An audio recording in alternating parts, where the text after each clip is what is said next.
बिस्मिल्लाहिर्रहमानिर्रहीम। अस्सलाम वालेकुम नादरीन, आप यूट्यूब चैनल देख रहे हैं, मैं इमरान खान हूँ।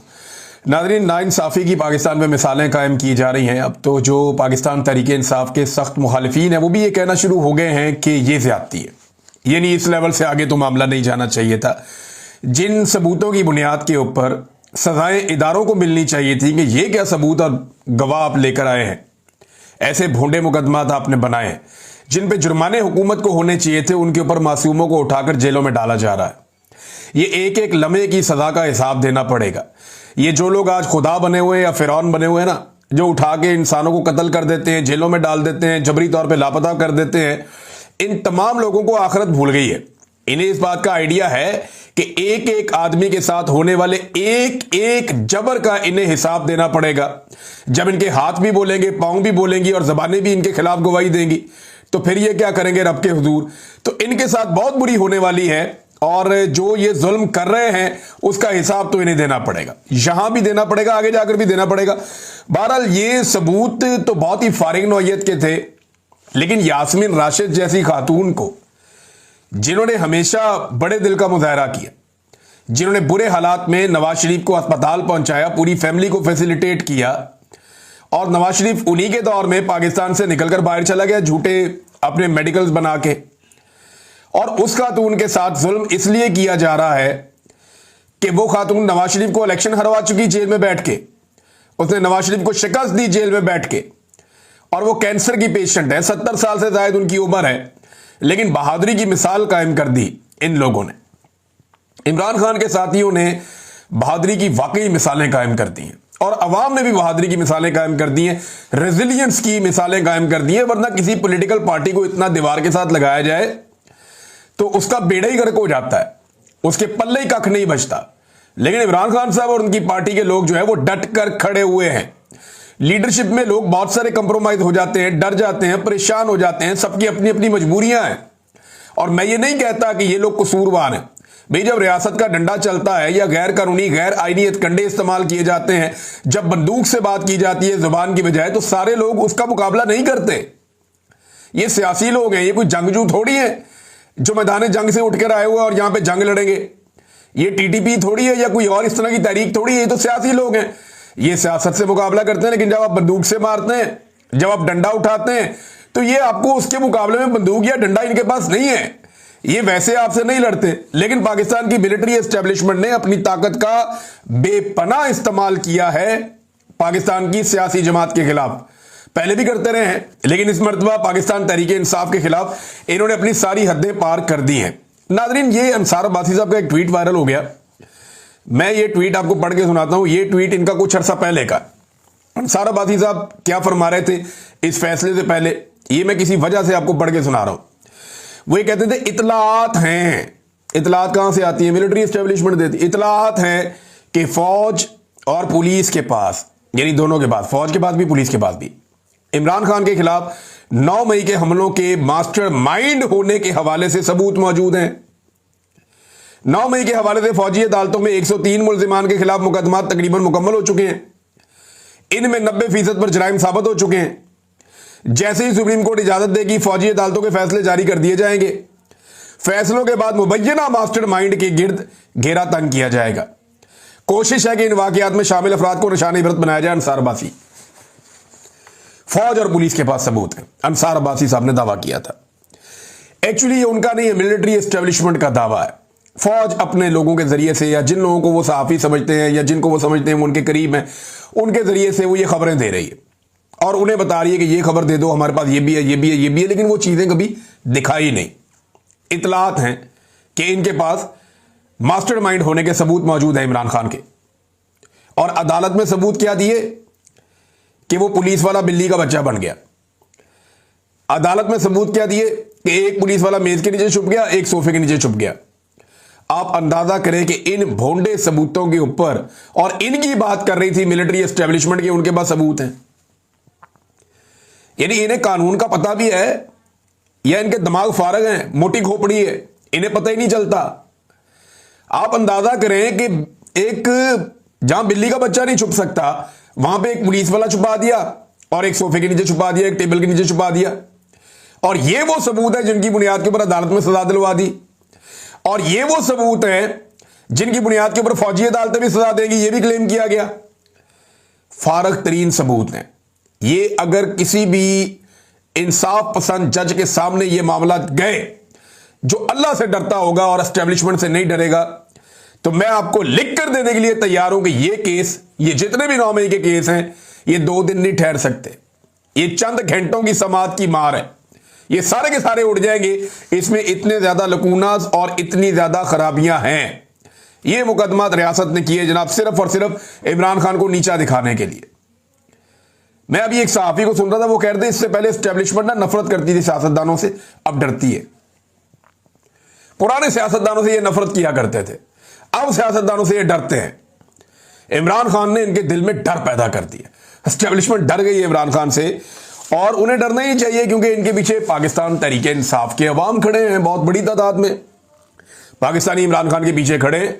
हाँ, लेकिन ये नाइंसाफी कब बंद होगी वो पाकिस्तानियों ने फैसला करना।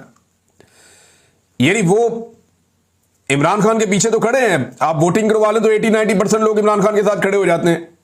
जहां जाते हैं आपको दूसरी पार्टी का बंदा ही नहीं मिलता। लोग इमरान खान को वाहिद ऑप्शन के तौर पे देख रहे हैं, लेकिन क्या वो लोग संजीदगी से अपनी फिजिकल एफर्ट कर रहे हैं? तो अभी तक नहीं कर रहे। जिस वक्त ये लोग बाहर आए और उन्होंने मामला अपने हाथ में ले लिए, इनकलाब पूरी दुनिया में आता है, मुख्तलिफ मुल्कों में आता रहता है, पुरअमन एहतजाज सबका हक है। जिस दिन अवाम का डंडा चला ना, ये सारी एस्टेब्लिशमेंट जो है ना, ये आपको 10 मिनट के अंदर आपको जमीन पे घुटनों के बल बैठी हुई आपको नजर आएगी। इनकी औकात ही नहीं है अवाम का सामना करने की। सिर्फ अवाम अभी तक इज्तिमाई तौर पे कोई फैसला करने में कामयाब नहीं हुई। जिस दिन हो गया उस दिन खेल खत्म हो गया। नादरीन, ये रिचर्ड ग्रेनल के साथ मुलाकात हुई इमरान खान साहब के बेटों की। उस पर एक ट्वीट जो है वो रिचर्ड ग्रेनल ने की और उसके बाद एक ट्वीट इमरान खान साहब के बेटे ने की। पहले रिचर्ड ने क्या कहा जरा वो देख लें।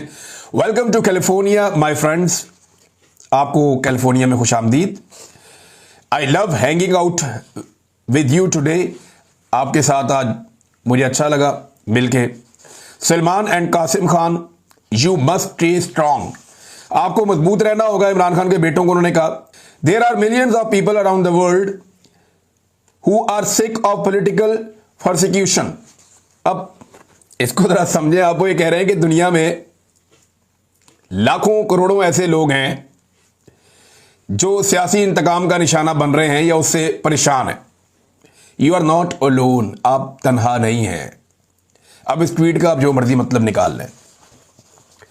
देखिए, डोनाल्ड ट्रंप ने फील्ड मार्शल से मुलाकात के बाद पाकिस्तान के हवाले से कुछ अलग फैसले किए हैं। उन्हें मादनियात मिल जाएंगी, इसराइल को तस्लीम करने वाला मामला है अब्राहम अकॉर्ड वाला, और वो आपके वुज़रा आजकल बहुत छलांगे मार रहे हैं कि जनाब ये हमें कर गुजरना चाहिए। तो बहुत सारी चीजें जो पाइपलाइन में हैं, जो फील्ड मार्शल दे सकते हैं अमेरिका को, कोई पॉलिटिकल लीडर नहीं दे सकता। क्योंकि फील्ड मार्शल ने इलेक्शन तो लड़ना नहीं है, डंडे के बल पे बैठना है, तो वो जो भी कर सकता है करना चाहेगा, लेकिन सियासतदान नहीं कर पाएगा। उसने जाके पब्लिक से वोट मांगना है। फील्ड मार्शल ने पब्लिक से वोट थोड़ी मांगना है, उसने तो पब्लिक को डंडे मारने हैं। तो ये फर्क तो रहता है, ये फर्क रहता है। लिहाजा जो रिचर्ड ग्रेनल हैं, ये अब उस तरह से एक्टिवेट नहीं हुए जिस तरह वो पहले माजी में थे, और उन्होंने कहा जी आपकी तरह लाखों करोड़ों और लोग भी हैं दुनिया में, तो आप तनहा नहीं हैं जो सियासी इंतकाम का निशाना बन रहे हैं, इससे परेशान है, और लोग भी हैं, आप मजबूत रहिए। ये मशवरा रिचर्ड ग्रेनल ने दिया। उसके बाद कासिम खान का ट्वीट पढ़ते हैं। कासिम खान ने कहा कि हमारे वालिद इस मुल्क के लिए सब कुछ कुर्बान कर दिया, अपनी राहत, सुकून और सलामती छोड़कर पाकिस्तान के मुस्तकबिल की खातिर जिद्दोजहद की। आज वो खामोश कर दिए गए हैं, अजियत में हैं, कैद में हैं, और हमसे मुकम्मल तौर पर जुदा कर दिए गए हैं, राब्ते मुनक़ता हो गए। जब से हमें शऊर आया है, उन्होंने मुझे और मेरे भाई को सिखाया कि करप्ट हुकूमत कितनी तबाहकुन हो सकती है। आज उन्हें इसी जुर्म का इल्ज़ाम दिया जाना एक सफाक और नाकाबिले बर्दाश्त सितम ज़रीफ़ी है। वो कह रहे हैं जी मेरा वालिद खुद करप्शन के खिलाफ सारी ज़िंदगी लड़ता रहा और उसी के ऊपर करप्शन के मुकदमात बना दिए, ये बड़ा जुल्म है, सितम ज़रीफ़ी है। रिचर्ड ग्रेनल को मिलने के बाद, इससे पहले उन्होंने अपने वालिद के करप्शन के केसेस के ऊपर बात नहीं की थी, तो ऐसा लगता है कि अमेरिका में उन्हें यह बताया गया है कि शायद मैं ये अपने अंदाजे से कह रहा हूं, इस ट्वीट पे मुझे थोड़ी सी झलक नजर आ रही है कि शायद अमेरिका में पाकिस्तान की एस्टेब्लिशमेंट ने यह समझाया कि इमरान खान ने करप्शन की हुई है, शायद, और ये चीजें उनके सामने आई तो फिर उन्होंने शायद इसके ऊपर एक स्टेटमेंट इस तरह का दिया कि इमरान खान तो करप्शन के खिलाफ जद्दोजहद करता था, मुझे और मेरे भाई को समझाता था, हमारा वालिद, तो उसके ऊपर भी इस तरह के इल्जाम लग गए हैं। तो ये एक सफाक और नाकाबिले बर्दाश्त सितम ज़रीफ़ी है, एक जुल्म है, ये उन्होंने कहा। नाज़रीन, मौजूदा हुकूमत जो है उसकी मौजें लगी हुई हैं और एक मरतबा फिर पाकिस्तान में गैस और पेट्रोल मजीद महंगा करने की तैयारी की जा रही है। पिछले वीलॉग में मैंने आपको सुनवाया कि पाकिस्तानी क्या कहते हैं इस बारे में, पाकिस्तानी भरे हुए थे। अभी 9 मई के हवाले से हम सर्वे करवा रहे हैं, एक आधे दिन में आपको सुनवाएंगे कि 9 मई के फैसलों पे जो अदालती फैसले आए हैं उन पे पाकिस्तानी अवाम का रद्द-ए-अमल क्या है। लेकिन गैस और पेट्रोल मजीद महंगा करने की पाकिस्तान में हुकूमत ने तैयारी कर ली है। जबकि एक और बड़ी इंपॉर्टेंट खबर वो ये है कि ऑडिटर जनरल की रिपोर्ट के मुताबिक बिजली के 2,78,000 सारिफीन को 47 अरब 81 करोड़ रुपए के इजाफी बिल भेजे गए हैं। अंदाजा करें आप, लगभग 3.25 लाख से ज्यादा जो घर हैं उनको इजाफी बिल अरबों रुपए के भेज दिए गए हैं। और ये इलेक्ट्रिक सप्लाई कंपनियां लाइन लॉसेज और नाकिस कारकर्दगी छुपाने के लिए ओवर बिलिंग में मुलव्वस हैं। ये ऑडिटर जनरल की रिपोर्ट है, मैं नहीं कह रहा, सरकार की अपनी रिपोर्ट है। और 8 कंपनियां ऐसी हैं, ये डिस्ट्रीब्यूशन कंपनियां हैं जो बिजली डिस्ट्रीब्यूट करती हैं और बिल इकट्ठे करती हैं।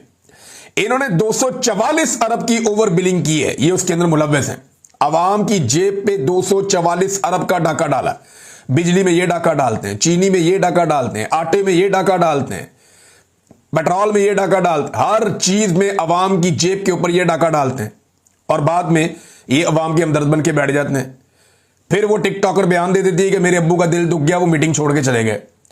और भाई मीटिंग से बह के तू की कर लेना सी, या मीटिंग से छोड़ के आपने क्या कर लेना, मीटिंग छोड़ के चले गए। खुदा का नाम ले यार, आप लोगों को बेवकूफ तो ना बनाए, लोगों का आपने बेड़ा गर्क करके रख दिया है। 2023 में भी नाज़रीन ये स्कैंडल आया था, तब जो है ये जाली हुकूमत ने ये कहा था कि जनाब हम करते ये हैं कि इंपोर्टेड हुकूमत थी उस वक्त, अब तो ये जाली हुकूमत है। तो 2023 में उन्होंने कहा जी इंक्वायरी करवाएंगे, लेकिन इंक्वायरी के बाद मामला दबा दिया गया। आज तक पता ही नहीं चला कि किसने कितना पैसा आवाम की जेब से निचोड़ लिया था। इंक्वायरी इन्होंने करवाई थी कि जनाब ये जो स्लैब सिस्टम है इसका फायदा उठाते हुए जो बिजली तकसीम करने वाली कंपनियां हैं जो बिजली प्रोवाइड करती है आवाम को, उन्होंने आवाम से इजाफी अरबों रुपया वसूल कर लिया। हम आवाम को वापस करेंगे, आज तक कोई वापस नहीं किया पैसा, कोई टका आवाम का आज तक वापस नहीं हुआ। थोड़ा अर्सा पहले इन्होंने अरबों रुपए के इश्तिहार चला दिए कि जनाब हमने बिजली 7 रुपए सस्ती कर दी है। वो बिजली सस्ती हुई नहीं, मीडिया को अरबों रुपया खिला दिया इश्तिहारों के अंदर। करोड़ों रुपया एक एक मीडिया को ये दे देते हैं कि जनाब आपको इश्तिहार मिल रहे हैं, और उसका फायदा आवाम को टके का नहीं हुआ। ये सिर्फ अपनी मशहूरी करने आते हैं और मशहूरी करके निकल लेते हैं। नाज़रीन, फील्ड मार्शल आर्मी चीफ की मुलाकात हुई एक मरतबा फिर ताजर बरादरी से, ताकि उनके मसाइल हल किए जाएं। तो फील्ड मार्शल की मुलाकात के बाद ना एक इंटरव्यूज का सिलसिला भी शुरू हुआ। तो 2 चीजें सामने आती हैं, 2 सवालात खड़े होते हैं। नंबर 1, आर्मी चीफ ताजरों से क्यों मिले, या आर्मी चीफ ताजरों से क्यों मिलते हैं, नंबर 1 सवाल।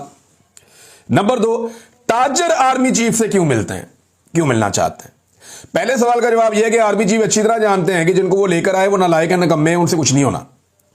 मईशत तबाह हो चुकी है, हुकूमत का कोई एतबार बाकी नहीं रहा, एतमाद का मुकम्मल तौर पे पाकिस्तान में फुकदान है, और इसीलिए हर थोड़े दिन के बाद वो ताजरों से मिल लेते हैं, और ताजरों से मिलने के बाद उनको यकीन दहानियां करवाते हैं, और उसके बाद उनमें से चंद ताजरों को चुनकर टीवी एंकर्स के हवाले किया जाता है कि इनके इंटरव्यूज करो।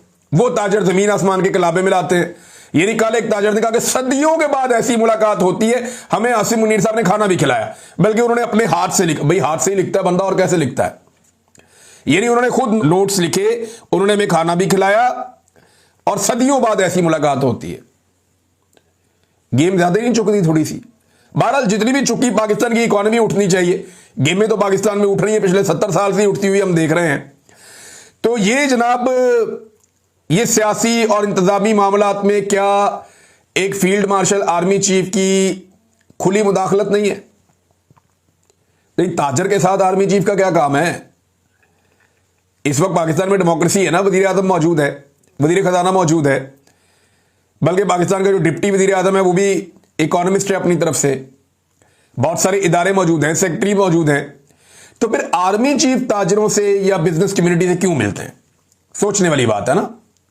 क्या बिजनेस के लोग अगवा हो रहे हैं, या कोई सरहद पार से उनके ऊपर अटैक हो रहे हैं, या कोई दुश्मन उनके ऊपर ड्रोन हमले कर रहे हैं? ऐसी तो कोई चीज नहीं है ना। तो सिक्योरिटी प्रोवाइड करने वाला आदमी वो क्यों मुलाकात कर रहा है कारोबारी लोगों से? सवाल है ना। तो फिर इसको आप यही कहेंगे कि पाकिस्तान की मिलिट्री एस्टेब्लिशमेंट या पाकिस्तान के आर्मी चीफ सियासत में और सियासी मामलात में और इंतजामी मामलात में एक दखल अंदाजी कर रहे हैं, एक मुदाखलत कर रहे हैं। अब अगर आप दूसरी तरफ जाएं और सवाल का जो दूसरा पहलू था उसको देखें कि ताजिर आर्मी चीफ से मिलने क्यों गए, लेकिन ताजिरों को भी यह बात अच्छी तरह पता है और वो भी जानते हैं कि यह हुकूमत जाली है और इसके हाथ में कुछ नहीं है।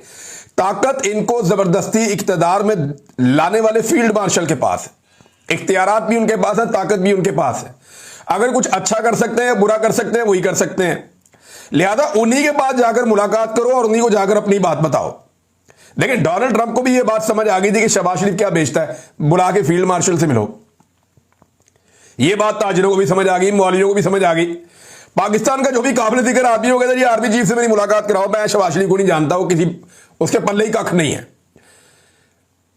जिसके मामलात भी होने हैं वो आर्मी चीफ के साथ होने हैं। वजह यह है कि मुल्क का कंट्रोल आर्मी चीफ के पास है, वजीर आजम के पास तो है नहीं। तो इमरान खान जब यह कहता है कि मैंने एस्टेब्लिशमेंट से बात करनी है, तो वो क्या गलत कहता है? भाई यही राना सनाउल्लाह है ना, यही ख्वाजा आसिफ वगैरह, इन्होंने हाथ खड़े कर दिए थे जब मुज़ाकरात हो रहे थे कि ये हमारे हाथ में कुछ नहीं है। इन्होंने तो ये रिक्वेस्ट की थी पाकिस्तान तहरीक इंसाफ से कि हमसे वो मुतालबा करें जो हम पूरा कर सकते हो। तो उन्होंने कहा जी इमरान खान से मुलाकात करवा दें जेल में। ये वाला मुतालबा भी पूरी हुकूमत मिलकर पूरा नहीं कर सकी और जेल में बैठा हुआ इमरान खान के बकौल एक कर्नल वो पूरी की पूरी पार्लियामेंट पे भारी पड़ गया, मुलाकात ही नहीं करवाई उसने। अंदाजा करें आप। तो भाई इमरान खान उसी से बात करेगा ना जिसके बाद इख्तियार है, जिसने मुदाखलत की हुई है कि भाई आप पीछे हट जाएं। जो आगे बढ़ा हुआ है उसी को पीछे हटाएंगे ना, या तीसरे घर में जाके उनसे बात करेंगे। तो अगर मिलिट्री एस्टेब्लिशमेंट को सियासत से बाहर निकालना है या उन्हें पीछे हटाना है तो फिर मिलिट्री एस्टेब्लिशमेंट से ही बात करनी पड़ेगी। इन सियासतदानों से बात करके भी ये हो सकता था अगर ये सारे इकट्ठे होके मिलिट्री एस्टेब्लिशमेंट को दीवार के साथ लगा के उन्हें कि जी सियासत में मुदाखलत बंद करें। लेकिन ये जो सारी सियासी जमातें इस वक्त हुकूमत में हैं, इनसे बात करने का फायदा इसलिए नहीं है कि ये तो खुद अपने मुंह से कहते हैं कि हाइब्रिड निजाम हमें बहुत पसंद है, ये बड़ा कामयाबी के साथ चल रहा है, यही दोगला निजाम चलना चाहिए, हम फौजी मुदाखलत से बहुत ज्यादा खुश हैं और ना सिर्फ इस निजाम की वो तारीफ करते हैं, इसको तस्लीम करते हैं, बल्कि इसे अपनी बका का जरिया भी समझते हैं। तो आप उनसे कैसे बात करेंगे? उनसे बात करने का तो फायदा ही कोई नहीं है। नाज़रीन, मारंग बलोच साहबा का एक ट्वीट आया, ये बहुत ज़रूरी है क्योंकि बड़ा जुल्म हो रहा है इस वक्त इस्लामाबाद में भी, कोयटा में भी। जबरी तौर पे जो इंसान लापता हैं उनके बारे में अभी तक कुछ पता नहीं चला। पीटीआई के लोग बिलाकर 8वें दिन पहुंचे वहां पे और खदीजा शाह साहिबा गई, सलमान अकरम राजा साहब गए, उन्होंने जाके इजहार यकजहती किया बलोच खवातीन के साथ जो बारिश के अंदर, तूफान के अंदर कई दिनों से खुले आसमान के नीचे वहां मौजूद हैं और एहतजाज कर रहे हैं अपने प्यारों के लिए।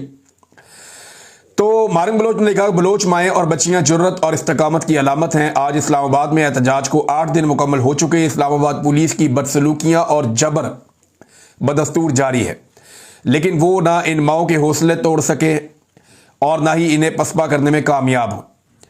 ये माएँ सख्त बारिश, आंधी, तूफान और जुलसा देने वाली गर्मी में भी अपने पुरअमन एहतजाज को मुसलसल जारी रखे हुए हैं। इनका मुतालबा मुकम्मल तौर पर आईनी और कानूनी है। Doctor Marang Bloch, Bloch यकजहती committee की क़यादत और दीगर जबरी तौर पर लापता या गिरफ्तार अफराद की रिहाई। रियासत को चाहिए कि इनके आईनी मुतालबात को तस्लीम करे, लेकिन अफसोस कि इसके बजाय रियासत इन बाहिम्मत माओं को हरासा कर रही है। इस्लामाबाद से निकालने की कोशिशें की जा रही हैं और इन्हें रिहाइश गाहों से ज़बरदस्ती बेदखल किया जा रहा है। लेकिन याद रखें ये बलोच माएँ हैं, इनके हौसले को तोड़ना आपके बस की बात नहीं है। ये नाजरीन, ये जो हमारी बहनें वहाँ जाती हैं पुलिस वाली, जाकर इनको घसीटती हैं, खींचती हैं, वो अपनी ड्यूटी कर रही है। लेकिन एक लम्हे के लिए सोचें कि अगर उनके घर से कोई आदमी गायब हो जाए, सिर्फ एक लम्हे के लिए सोचें। सिर्फ, मैं उन्हें कुछ करने का नहीं कह रहा, वो अपनी ड्यूटी करने जाती है, उन्हें जो कहा जाता है वो कर देती हैं। सिर्फ एक लम्हे के लिए सोचें, बल्कि जो वहां पे बाकी पुलिस वाले मौजूद हैं वो एक लम्हे के लिए सोचें कि अगर उन्हें जबरी तौर पे लापता कर दिया जाए तो उनके घर वालों पे क्या गुजरेगा, क्या गुजरेगी उनके घर वालों पे। भाई जिसको आपने पकड़ा उसे आईन और कानून के मुताबिक कानून के कटहरे में लेकर आए, अदालत में लाकर पेश करें। यह क्या तरीका है कि मावराए अदालत किसी को कत्ल कर दिया या जबरी तौर पे किसी को लापता कर दिया। ये पुलिस मुकाबले, ये इंसानों को मार देना, मसकशुदा लाशें मिलना, ये कोई इंसानियत नहीं है, ये इंसानियत की बदतरीन तौहीन है। नाज़रीन, एक और खबर अफसोसनाक है।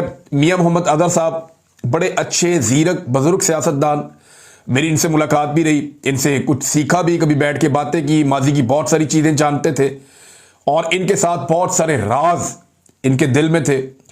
लेकिन बड़े ही ज़बरदस्त इंसान थे, बहुत ही रवादारी वाले इंसान थे और ड्राइंग रूम पॉलिटिक्स के कहा जाता है कि वन ऑफ द बेस्ट जो पाकिस्तान में लोग हैं उनमें से एक मियां मोहम्मद अजहर साहब थे। गवर्नर भी रहे हैं, नून लीग में रहे, काफ लीग में रहे, उसके बाद इन्होंने पाकिस्तान तरीके इंसाफ से अभी एमएनए बने। हमाद अजहर साहब के वालिद हैं। हमाद अजहर साहब को आप सब जानते होंगे, इमरान खान साहब के साथियों में से एक है। तो मियां अजहर साहब का इंतकाल हो गया, अल्लाह ताला उन्हें गरीक रहमत करे। और ये एक पाकिस्तानी सियासत में एक बड़ा नाम था जो इस दुनिया से चला गया और अल्लाह ताला उनकी जो अगली मनाजिल हैं उन्हें आसान करे। अब उनकी नशिस्त खाली है, वहाँ पे दोबारा इलेक्शन होगा, देखते हैं कि उस इलेक्शन में क्या होगा। नाज़रीन, जो पाकिस्तान छोड़ने वालों की रफ्तार है उसमें बहुत तेज़ी से इजाफा हो रहा है और पाकिस्तान तरीके इंसाफ ने एक डाटा शेयर किया है और ये डाटा पाकिस्तान तरीके इंसाफ का अकेले का नहीं है। ये जो डाटा है ये मुंसलिक है इंडिपेंडेंट उर्दू से। ये डाटा ये बताता है कि पाकिस्तान दुनिया के उन ममालिक में शामिल है जहां सबसे ज़्यादा लोग अपना मुल्क छोड़कर जा रहे हैं,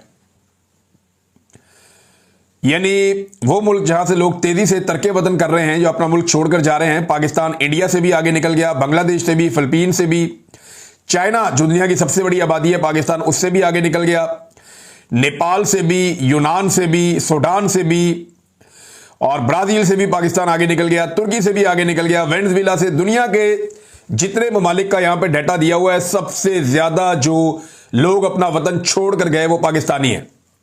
और बरतानिया में जिन लोगों ने सबसे ज्यादा असाइलम की दरखास्तें दी हैं, सियासी पनाह की दरखास्तें दी हैं, वो भी पाकिस्तानी हैं। 16 लाख पाकिस्तानी पाकिस्तान छोड़कर गए हैं, जबकि इंडिया से सिर्फ 9,80,000 लोग इंडिया छोड़कर गए हैं। पाकिस्तान से को 5 गुना बड़ी आबादी है। और इसके बाद जो है वो अगर आप बांग्लादेश चले जाएं तो वहां पे सिर्फ 5.5 लाख लोग, हालांकि कितनी लड़ाई हुई वहां पे, पूरा एक इनकलाब आया, लेकिन 5.5 लाख लोग बांग्लादेश छोड़कर बाहर गए हैं।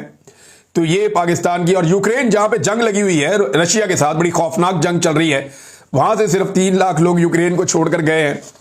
और पाकिस्तान छोड़ने वालों की आप रफ्तार चेक करें, ये लोग पैसा लेकर पाकिस्तान से बाहर जा रहे हैं। मैंने एक डाटा आपके साथ शेयर किया था, आप अंदाजा करें कि पाकिस्तान के साथ क्या कर रहा है ये जालिम निजाम। और भी खबरें आपके साथ शेयर करते हैं, अब तक के लिए इतना, अपना ख्याल